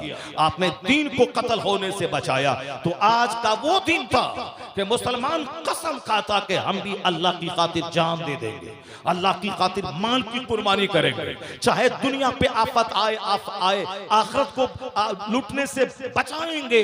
तो हुसैन आजम की कुर्बानी का दिन, वो तिलावत का दिन, वो दिन नफल सजदों का दिन, वो दिन हुसैन की कुर्बानी बयान करने का दिन, वो इस्लामी शरीयत पर मजबूती से अमल करने और कराने का दिन था। मगर चूंकि काफिरों के बीच रहते रहते मेंटेलिटी उसी वही काफिराना होती जा रही है, इसलिए काफिरों की नाच मेरे यहाँ मुहर्रम की आड़ में वो नाच आ गई। उनके जैसा ड्रामा मेरे यहाँ आ गया। उनके छोकरे लुच्चे लफंगे जो चंदा करके शराब पीते हैं, वही चंदा करना, शराब पीना, ताड़ी पीना, अफीम खाना, अफीम खाना पीना, चरस पीना, ये चरसी गयेड़ी मेरा बन गया मुहर्रम की आड़ में। क्योंकि वह ईदगाह शराब पी के तो जा नहीं सकता है, वह बकरीद के दिन शराब पी के ईदगाह तो जा नहीं सकता है। अब मुहर्रम की आड़ में अखाड़ा के नाम पे अब वह शराब पी के तारी पी के नाच रहा है, गा रहा है, बैंड बाजा। ईद के दिन ईदगाह में बैंड बाजा तो बजा नहीं सकता है, बकरीद के दिन ईदगाह में वो हारमोनियम और तबला बजा नहीं सकता है। मगर अब मुहर्रम की आड़ में तबला बजाना शुरू किया। सिर्फ इतना सोच ले कि हुसैन ने इस्लाम को जिंदगी दी है, जान दिया है, मगर एक जालिम की हिमायत नहीं की है। तो हमारी भी आज अहद करने का दिन है कि जान जाए जाए मगर शरीयत पे आंच नहीं आने पाए। तो जो लोग शरीयत का मजाक उड़ाते हैं वो समझें कि हुसैन आजम की मोहब्बत का हक अदा करते हैं या हुसैन आजम की कुर्बानी को खेल तमाशे का रंग देना चाहते हैं। वरना जिन लोगों ने जो शुरू किया है अच्छा काम नहीं है। हुसैन आजम तो एक दिन शहीद हुए क्योंकि उनकी जिंदगी से नूर कोई हासिल नहीं कर सकता है, अपने नफ्स हासिल नहीं करता, नफ्स और तबीयत की तकमील चाहता है। मैंने इमाम हसन की जिंदगी का कौल आपको बताया कि बंदा को हमेशा अल्लाह के लिए जीना चाहिए। और एक रिवायत में बयान करता हूँ, उसके बाद मैं सरकार गौसे आजम की जिंदगी में आता हूँ। क्योंकि हम लोग बुजुर्गों को सिर्फ पढ़ते हैं, गौसे आजम के नाम पर भी हमने बिरयानी खाना शुरू किया, गौसे आजम के नाम पर अपने मालिदा खाना शुरू किया, गौसे आजम के नाम पर अपने लंगर खाना शुरू किया। मगर गौसे आजम की जिंदगी से जो नूर मिल रहा है उस नूर को लेना हमने छोड़ दिया। गौसे आजम की जिंदगी से जो नूर मिल रहा है, गौसे आजम के किरदार से जो हमें कैरेक्टर की पुख्तगी मिल रही है, गौसे आजम मामूली वली का नाम नहीं है। उन्होंने एक बहुत बड़े साबिर, बहुत बड़े शाकिर, मुसीबतों की आंखों में आंखें डालकर शरीयत पर मजबूती से कायम रहने वाले कायद का नाम गौसे आजम है। गौसे आजम की जिंदगी में मुसीबत के दिन आए। मुसीबत के दिन वो आए कि आपका स्टेटमेंट है कि मैंने 25 साल तक जंगलों में फिरता था, भूख लगती दरख्त के पत्तों को खा लेता था, भूख लगती थी गिरी पड़ी सब्जी में खा लेता था। कौन? जिसके नाम पे आज खरबों रुपए की बिरयानी लुटाई जा रही है दुनिया में। मेरे वो शेख आजम का अपना स्टेटमेंट है। मैं आलिम हाफिज सब बनने के बाद 25 साल दरियाओं सहराओं किसरा के खंडरात में घूमकर आप महवे इबादत रहते थे। अल्लाह का जिक्र करना, मुजाहिदा करना, इबादत करना, हमेशा रोजे से रहना, तिलावत करना, दरख्तों से बातें करना, चांद सूरज से बातें करना, अल्लाह रब्बुल इज्जत की मारिफत का नूर सीने में हासिल करना। इल्म इतना है कि हाफिज, कारी, आलिम, मुफ्ती सब बन गए। उसके बाद गए जंगलों में, वहां नफ्स खुशी करने लगे।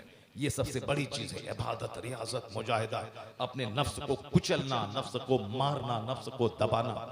आजकल आदमी मौलवी बना, अब फट से मस्जिद में नमाज पढ़ाने के लिए आ गया। न कोई तरबियत, न कोई उसकी ट्रेनिंग, न उसके लिए कोई इबादत और रियाजत और मुजाहिदा करके अपने सीने का जंग साफ करना। यही वजह है कि जब वह मस्जिद के इमाम बनते हैं तो बात बात में झगड़ते हैं, बात बात में लड़ते हैं, बात बात में घमंड की बोली निकलती है, नहीं रहेंगे तुम्हारी मस्जिद में, हम जा रहे हैं, हमको तुमने गाली दिया है, तुम्हारा माँ की तुम्हारी भी खाल खींच लेंगे। यानी जाहिलों जैसी बातें करते हैं। क्यों? जवानी का घमंड, इल्म का घमंड होता है। इसलिए पहले क्या होता था कि पहले इल्म हासिल लोग करते थे, उसके बाद अल्लाह के वली के दरबार में चले जाते थे, वहां जौ की रोटी खाते थे, वहां रात रात भर 2000 रकात नमाज नफल पढ़ते थे, वहां महीने में 10, 20, 25 दिन रोजा रखते थे, तो रोजा रखकर नफ्स को मारते थे, रात रात भर सजदा करके अपने नफ्स और के घमंड को दूर करते थे। और आज जो गुस्सा है, ये गुस्सा तो वहीं भूख की वजह से मर जाता था। घमंड जो आज है कि मैं कुछ हूं, ये सारा घमंड वहां जौ की रोटी खाने की वजह से खत्म हो जाता था। तब पहले वहां रूहानी ट्रेनिंग ली जाती थी, उसके बाद जब वो मस्जिद में आते थे फिर क्या होता था, मस्जिदें आबाद हो जाती थी, बेनमाजी नमाजी बनते थे, चोर डकैत वली बनते थे, काफिर कलमा पढ़ के मोमिन बनते थे। ये तरीका है तबलीग का कि पहले इल्म हासिल, इल्म जरूरी। जाहिल आदमी वो कुछ भी नहीं कर पाएगा। जाहिल, जहालत ज़्यादा आदमी सिवाय तबाही और बर्बादी के कुछ नहीं कर पाएगा। आज चूंकि खानकाहों के नाम पे जहालत परवान चढ़ रही है, पीरी मुरीदी के नाम पे जहालत परवान चढ़ रही है, पीरी मुरीदी के नाम पे हर तरफ नफसानी ख्वाहिशात की तकमील हो रही है, कुछ कहो तो मानने को तैयार नहीं है।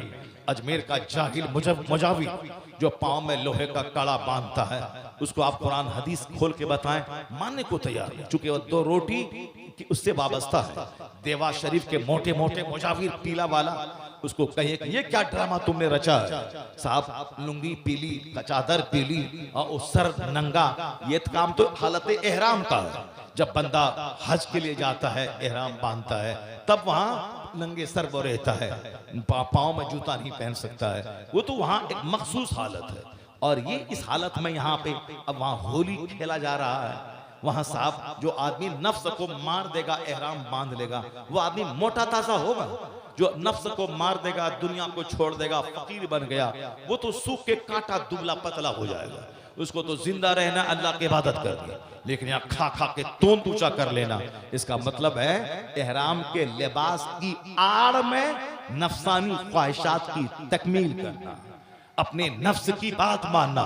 उनको आप कहें शरीयत में नहीं मानेंगे साहब। नमाज पढ़ना फर्ज आजम है, न के साहब शादी ब्याह में धमाल मचाना, न बाराती नमाज पढ़ रहे हैं, न बेटी की शादी जिसकी हो रही वो घर वाले नमाज पढ़ रहे हैं, मस्जिदें उजड़ रही। जलसा करवाना फर्ज नहीं, नमाज पढ़ना फर्ज है। यहाँ जलसा की तैयारी के नाम पे नमाज खत्म है, जलसा की तैयारी के नाम पे अजान खत्म है, जलसा की तैयारी के नाम पे जमात खत्म है। क्या है ये, क्या ड्रामा है? ये ड्रामा है नफ्स की तकमील का। दाढ़ी की आड़ में पाप करना, पगड़ी की आड़ में पाप करना, मदरसे की आड़ में पाप करना, शरीयत का नाम लेके पाप करना, ये इसीलिए इल्म बहुत जरूरी है। इल्म के बगैर बंदा जी नहीं सकता। वो इल्म नहीं जो साक्षर, एक साक्षर होता है, एक शिक्षित होता है। साक्षर का मतलब होता है जो अक्षर पढ़ना जानता है, यानी जो उर्दू पढ़ना जानता है, जो अरबी पढ़ना जानता है, जो साफ कुरान पाक को सिर्फ बज़ाहिर तिलावत करना जानता है। शिक्षित होने का मतलब होता है कि जो उसके अंदर में मवाद है उसको लिया जाता है। कुरान करीम में जो अल्फाज और जुमले हैं, उसके बतन में जो कुछ है नसीहतें, उन नसीहतों को लेना है। जो पैगाम कुरान है उसको लेना, उस पर अमल करना है। ये बज़ाहिर रट लेना अल्हम्दुलिल्लाह रब्बिल आलमीन, ये साक्षर हो गया। और शिक्षित होने का मतलब होता है कुरान पाक जिसको हलाल कहता है हलाल माने, कुरान पाक जिसको हराम कहता है उसको हराम समझे। कुरान पाक जीने का जो लाइफ स्टाइल दे रहा है उस लाइफ स्टाइल को अपना ले। कहता है कि कौन उस पर चलेगा।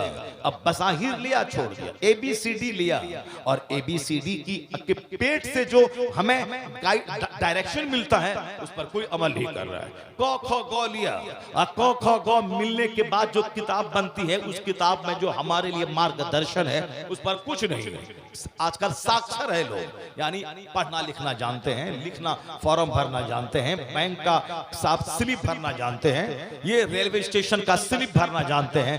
तालीम का मतलब होता है भले और बुरे में तमीज करना, तालीम का मतलब होता है इंसान बनना, तालीम का मतलब होता है हक और बातिल में फर्क पैदा करना, तालीम का मतलब होता है राइट और रॉन्ग में डिफरेंशिएट करना, तालीम का मतलब होता है इलीगल और इलीगल में फर्क महसूस करना, हराम और हलाल में तमीज करना। तो आज इंजीनियर, डॉक्टर सब साक्षर है, पढ़ रहे हैं। बाकी तालीम याफ्ता आला तालीम, जो तालीम की जान है, आदमियत, ह्यूमैनिटी, इंसानियत, शराफत, अखलाक, हया और शर्म, ये असल में तालीम की जान है। लड़कियों की बेहयाई, वो साक्षर हैं, इंजीनियर, डॉक्टर हैं, मगर हकीकी इल्म का नूर उसके सीने में नहीं है। लेकिन जिस दिन यह नूर सीने में चला गया, समाज से ज़ना मिट जाएगा, समाज से बेपर्दगी खत्म हो जाएगी।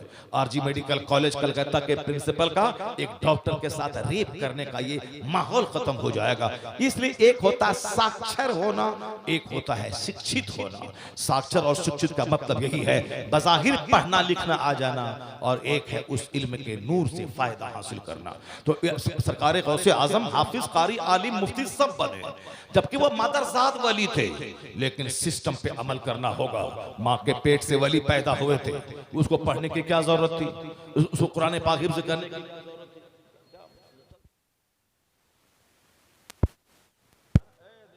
वो आ गए, हमारे कलंदर आ गए, कलंदर आ गए, कलंदर से नाम भी सुननी है। बस इसी चैप्टर को मैं मुकम्मल कर देता हूँ, उसके बाद मैं आपसे रुखसत हो जाता हूँ। सरकार गौसे आजम की जो पहचान लोगों ने आज बनवा दी है, वो पहचान इस माना करनी कि सरकार गौसे आजम बस एक वली थे, एक बंद कमरे में महवे इबादत रहते थे। गौसे आजम एक मुजद्दिद की शान है। गौसे आजम एक बहुत बड़े रिवाइवलिस्ट थे, एक बहुत बड़े फकीह थे, एक बहुत बड़े मुकर्रिर थे, अम्र बिल मारूफ करने वाले, समाज से बुराइयों को मिटाने वाले बहुत बड़े मुजाहिद थे गौसे आजम। गौसे आजम मादरजात वली थे, माँ के पेट से ही वली पैदा हुए थे। जब मकतब जाते तो कहते थे कि मैं मकतब में ही जाते हुए पहचान लिया था मैं अल्लाह का वली हूँ, क्योंकि एक फरिश्ता आगे आगे जाता था और कहता था बच्चों रास्ता खाली कर दो, अल्लाह का वली अब्दुल कादिर इस रास्ते से जाएगा।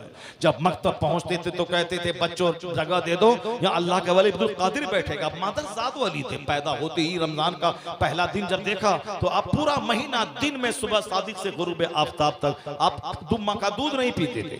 ये मादरजात वली थे। लेकिन उसके बावजूद दुनिया का जो सिस्टम है, अगर हुजूर चाहते थे एक बार फूंक मार देते, अबू जहल अबू लहब सारे काफिर मर गए होते, लेकिन फूंक मारने वाला इस्लाम खत्म हो जाता सरकार के जाहिरी पर्दा फरमा जाने के बाद, क्योंकि अब फूंक मार के कौन काफिर को मिटाएगा।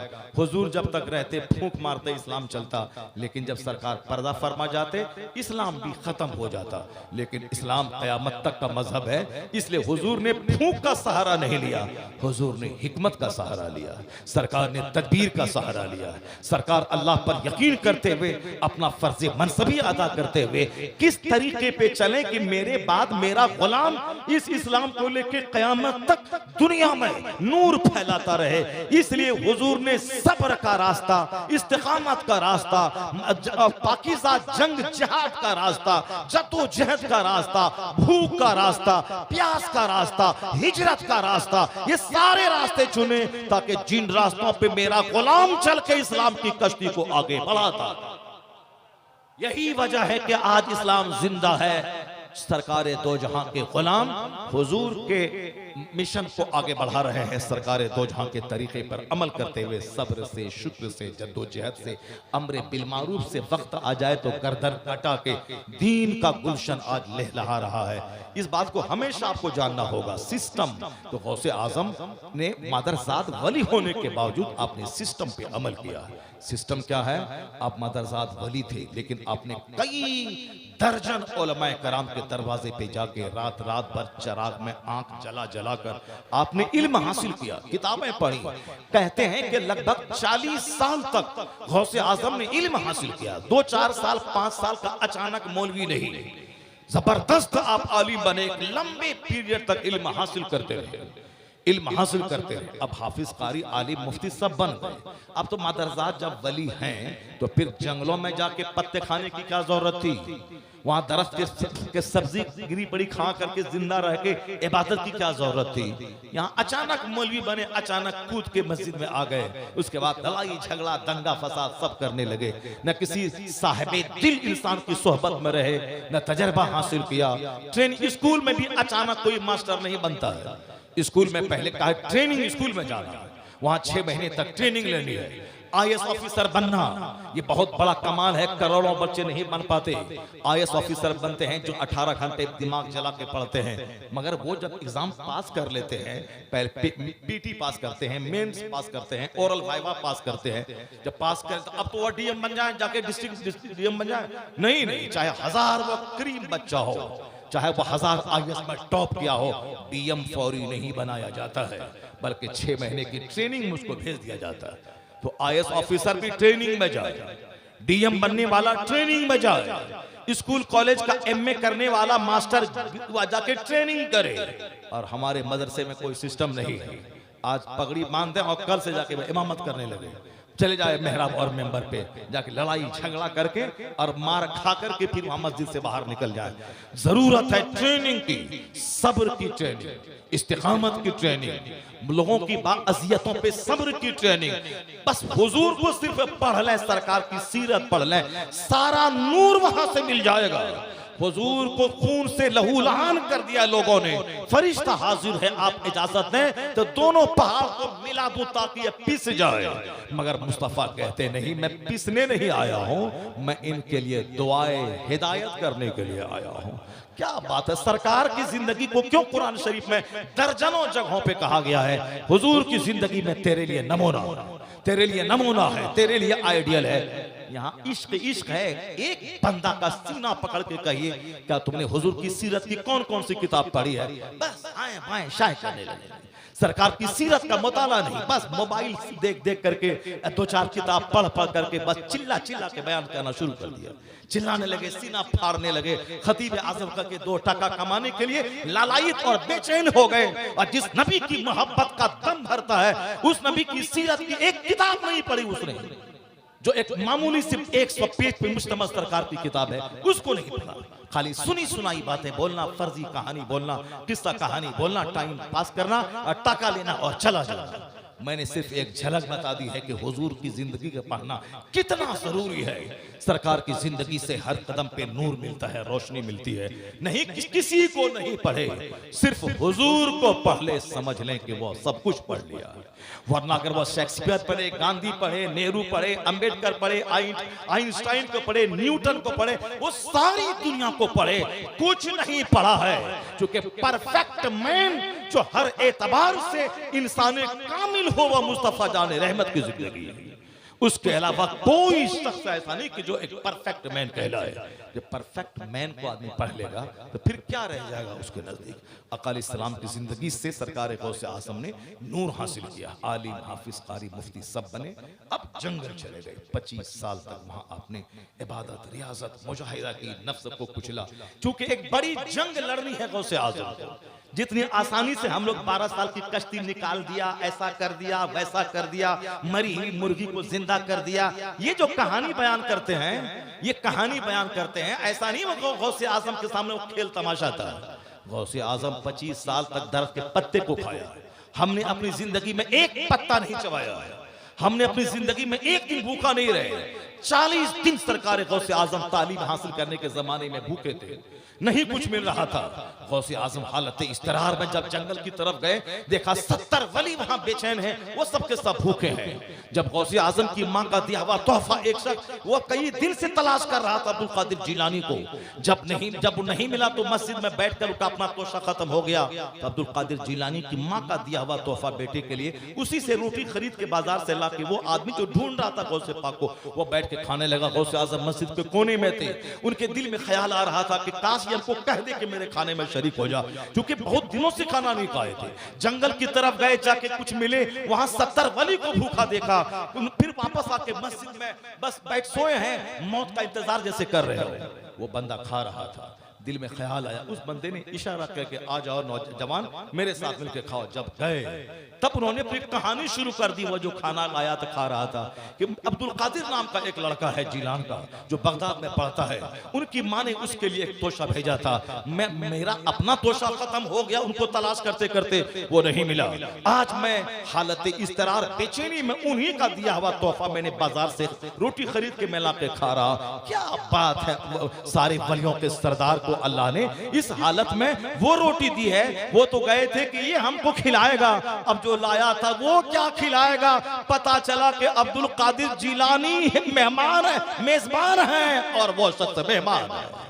उनका खाना का उन्होंने सारी बातें बताई, तोहफा दिया गौसे आजम का। वो अपना ऐसा नहीं कि आपको बहुत दिन तक पढ़ना है तो रख लेते हैं, नहीं, चूंकि 70 वली को भूखा दे के आए थे। इसे माँ ने जो कुछ भी भेजा था उससे रोटियां खरीदी और जाके 70 वलियों को खाना खिला दिया। ये गौसे आजम ने जो कुर्बानी की है, जो उन्होंने अपने नफ्स खुशी की है, जो उन्होंने अपने नफ्स को मारने का सामान किया है, ये हमारे लिए मॉडल और आइडियल है। हमने उसका दूसरा रुख मोड़ दिया है, मलीदा का, तोशा कादरिया का और साहब लंगर का हमने रुख मोड़ दिया। गौसे आजम की जिंदगी में सब ऐसा है कि पहाड़ है सब्र के। गौसे आजम की जिंदगी में इबादत और रियाजत का रंग ऐसा है कि 25 दिन नहीं 25 साल। कहते हैं कि उस वक्त में सारे लोग मुझको पागल समझते थे, कहते थे वो पागल है, मगर मैं सबको पहचानता हूं। जितने लोगों से से मेरी मुलाकात होती थी और जो मुझे देखता था कहते थे मैं सबको पहचानता हूं, मगर वह लोग मुझे पागल समझ के छोड़ देते थे।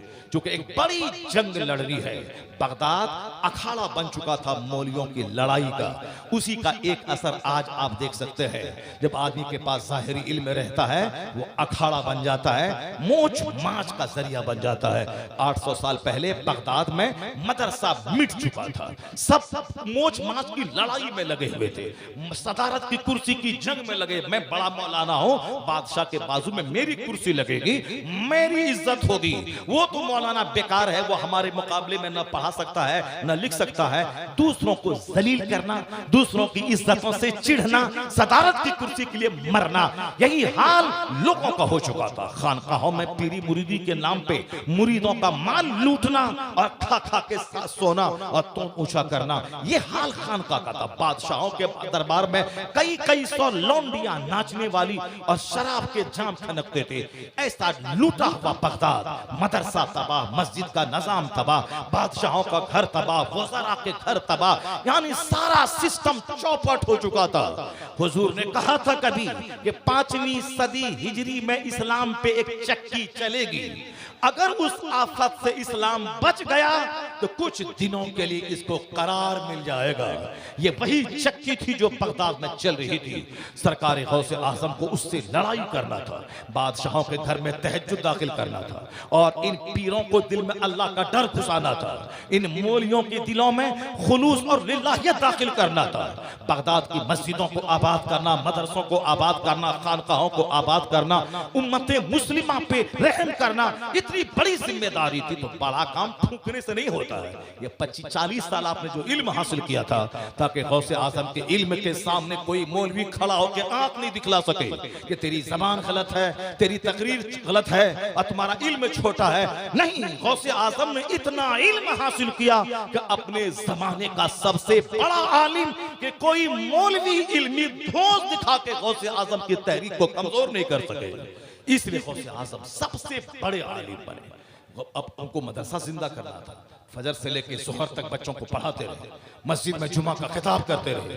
यानी 40 साल पढ़े, 25 साल वहां अब जंगल पत्ते खाया, उसके बाद जलवत में आ गए। सिर्फ मैंने कहा ना शुरू में कि अपनी इबादत करना कमाल नहीं है, बल्कि कौम मुस्लिम को अपने साथ जन्नत लेके जाना, लाखों को उन जहन्नम से बचाना, ये कमाल की बात है। तो गौसे आजम खलवत से निकल के जलवत में आ गए।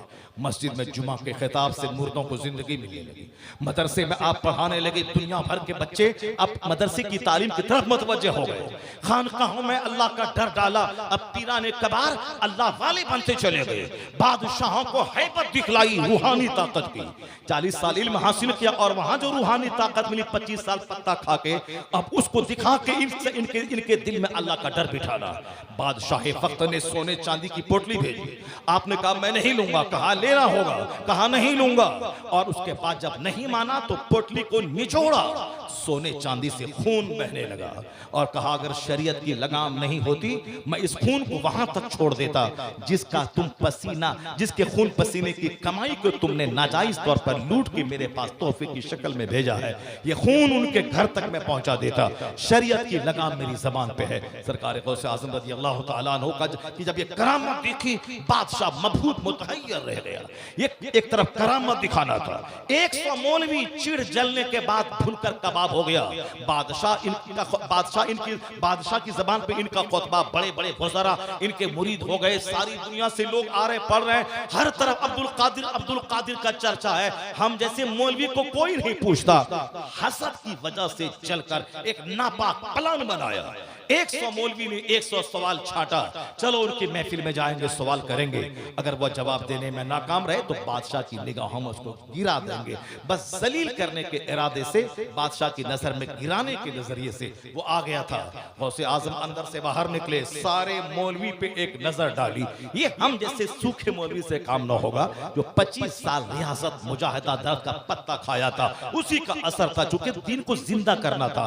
इसलिए आप जाहिरी और बातिनी दोनों उलूम के बादशाह बन गए। जब आए एक नजर दौड़ाई, सारे मौलवी गरीबान नोचने लगे, सर के बाल नोचने लगे, कपड़े फाड़ने लगे, जमीन पर सबके सब लूट-पोट होने लगे। क्यों? इसलिए कि एक नजर जब गौसे आजम ने डाली, सारे लोग अपना सवाल भूल चुके थे, यहां तक उनके सीने से सारा इल्म निकल चुका था। जब सीना खाली हुआ तो पागल हो गए वो लोग, सर के बाल नोचने, कुछ याद ही नहीं आ रहा था कि कुछ भी, सब कुछ भूल चुका था वो। बहुत देर तक सारे लोग बेचैन रहे। गौसे आजम खड़े हुए मेंबर पे एक एक को उठाता, अपने सीने से लगाते थे और कहते थे, बंदे तेरा ये सवाल है, उसका जवाब ये है। दूसरे को उठाते, उसको सीने से लगाते, कहते तेरा ये सवाल है, तेरा ये जवाब है। 100 मौलवी को अपने करीब लाया, सबका सवाल भी बताया, सबका जवाब भी बताया और सबका इल्म सीने में फिर दोबारा वापस आ गया। इस तरीके से मदरसा जिंदा हुआ, मस्जिद का निजाम जिंदा हुआ, बादशाहों के घर में तहज्जुद दाखिल हुई और औलिया सालिहीन यानी खानकाहों में अल्लाह का डर दाखिल हुआ। हर एंगल से जब आपने दीन को जिंदा किया, कई सौ यहूद और नसरानी आपके हाथ पे कलमा पढ़ के मोमिन हुए। खुद गौसे आजम कहते कि 500 यहूदी नसरानी मेरे हाथ पे कलमा पढ़ के मोमिन हुए। 1 लाख से ज्यादा फासिक, फाजिर, डकैत, चोर तौबा करके सबके सब मुत्तकी परहेजगार बने। इस तरह गौसे आजम मुकर्रिर भी थे। 70,000 का मजमा आपकी तकरीर में होता था। 400 मौलाना बैठकर आपकी तकरीर को कलमबंद करते थे, जो आज तक किताबों की शक्ल में परेज से बाहर आ रही है। गौसे आजम ने तौहीद पे जोर दिया, इखलास पे सबसे ज्यादा जोर दिया, खौफ खुदा, मारिफत इलाही पे सबसे ज्यादा जोर दिया, पैगंबर आजम अलैहिस्सलाम की सच्ची मोहब्बत, आका की सुन्नतों की पैरवी पे बहुत ज्यादा जोर दिया। जब मदरसा का गुलशन लहला उठा, खानका जिंदा हो गई, तो फरमाते हैं गौसे आजम, एक बार मैं दूर दराज से चल के जब बगदाद की तरफ आ रहा था, एक दुबला पतला नहीं फ्लागर आदमी वो लेटा था, बोला अब्दुल कादिर मुझे उठाओ। मैंने उनका हाथ पकड़ा, वो खड़ा हो गया, चेहरे पे गोश्त भर गया, बदन में ताकत व तवानाई आ गई। ये मरा हुआ शख्स ये जैसे कि मोटा ताजा तवाना हो गया हो। उसने कहा, अब्दुल कादिर तुमने पहचाना कि मैं कौन हूं? कहा गौसे पाक ने नहीं पहचाना। वो बोला, मैं तेरे नाना का दीन दीन इस्लाम हूं, लोगों ने मुझे कमजोर बना दिया था, अब्दुल कादिर तुमने सहारा दे के मुझको नई जिंदगी अता कर दी। गौसे आजम कहते, जब मैं बगदाद की मस्जिद में आया, हर तरफ से लोग दौड़ते हुए आने लगे और कहने लगे, अस्सलामु अलैका या मुहियद्दीन। अब तक तो मेरा नाम अब्दुल कादिर लोग जानते थे, पहली बार मैंने हजारों लोगों की ज़बानी सुना, मुहियुद्दीन मुहियुद्दीन मुहियुद्दीन, यानी ऐ दीन के जिंदा करने वाले। गौसे आजम ने दीन को जिंदगी दे दी। अल्लाह ने अब्दुल कादिर को उनकी खिदमतों का इनाम ये दिया कि 800 साल के बाद आज गौसे आजम का नाम लेने वाला कादरी करोड़ों की तादाद में पूरी दुनिया में फैला हुआ है। यह इस बात की दलील है, जो सिर्फ अपने बाल बच्चों के लिए ही जिएगा, बाल बच्चे भी उसको भूल जाएंगे, लेकिन जो रब के लिए जिएगा, खुदा के दीन के लिए जिएगा, मुस्तफा की शरीयत के लिए जिएगा, अपना सारा सुख चैन ताक पे रखकर अल्लाह के दीन को जिंदगी देने के लिए जिएगा, अल्लाह उसे मारेगा नहीं, उसे बगदाद से उठा के शोहरत के आसमान पे पहुंचा। वाह क्या मर्तबा ए गौस है बाला तेरा, ऊंचे ऊंचों के सरों से है कदम आला तेरा। गौसे आजम रज़ी अल्लाह ताला अन्हु की सीरत पढ़िए, उनके जज्बात को देखिए, उन्होंने जिस तरह से इल्म हासिल किया उसको देखिए। हमारी कमजोरी यह है कि हम लोग सिर्फ वलियों से मदद मांगने के लिए बस चले जाते हैं, बस या गौसे आजम अल मदद, या गौसे आजम अल मदद, बस सिर्फ मदद मदद मदद मदद। बाकी सारी जिंदगी चाहे चौपट हो जाए, चाहे जिंदगी में झूठ शामिल हो, फरेब शामिल हो, दगा शामिल हो, हम गौसे आजम की जिंदगी से सिद्क नहीं लेते, सफ़ा नहीं लेते, नमाज की पाबंदी नहीं लेते। किस कदर अल्लाह का डर था, 40 साल तक इशा के वजू से फजर पड़े, हम वहां से कोई रोशनी नहीं लेते, बस गौसे पाक मुझको बेटा दीजिए, बेटी दीजिए, माल दीजिए, दौलत दीजिए। यही काम बाबा तैगली साहब के मज़ार पे चले गए, जो सारी जिंदगी इबादत की, रियाजत की, बैलगाड़ी पर बैठकर पूरे जोन में जा जा करके महफिल मिलाद पढ़ के मसलक अहले सुन्नत की खिदमत की। उन्होंने गालियां सुनी, लोगों ने मारने मारने की धमकी दी, मगर आपने इबादत रियाजत को नहीं तर्क किया, खिदमत खल्क को नहीं छोड़ा, एक खानका में बैठ करके अल्लाह अल्लाह नहीं किया, लोगों के बीच जाते रहे, सुन्नत का दर्स देते रहे, मसलक के हक का पैगाम नश्र करते रहे। आज हम सिर्फ उनके मजार पे जाके बाबा तैगली मदद, बाबा तैगली मदद, बाबा तैगली मदद, बाबा तैगली मदद, बस कोई कुछ भी कुछ हुआ, किसी वली का नाम आया, मदद मदद मदद, या आला हजरत अल मदद, या तौसीफ मियां अल मदद, या अजद मियां अल मदद, या अजहरी मियां अल मदद, या अब कल कायदे मिल्लत का बेटा हो रहेगा, या हुमा मियां अल मदद, या हुसाम मियां अल मदद। क्या तमाशा है, अल मदद अल मदद अल मदद। बस वली के मानने का मतलब अल मदद, वली के मानने का मतलब अल मदद नहीं होता। अल मदद कहना अगरचे जायज है, मगर वली के मानने का मतलब अल मदद नहीं होता। वली के मानने का मतलब होता है उनसे दीन सीखा जाए, उनसे सुन्नत सीखा जाए, उनकी जिंदगी की मेहनतों से अपनी जिंदगी की सुस्ती दूर किया जाए। जो आदमी 5 दिन का भूखा है मगर हराम का एक लुकमा अंदर नहीं डाल रहा है, इससे वहां से रोशनी हासिल करे कि हम जो हराम चपड़ चपड़ करके खाते जा रहे हैं, ये हराम खोर जो वहां जाके अल मदद बोलेगा, इसकी बात सुनी जाएगी। ये इमाम आजम इतने बड़े मुत्तकी थे कि एक बकरी चोरी हो गई, आपने कई महीने तक बकरी का गोश्त खाना छोड़ दिया, यह सोचकर मुमकिन है कि वही चोरी शुदा बकरी का गोश्त ना हो। ये है तकवा, ये है तकवा।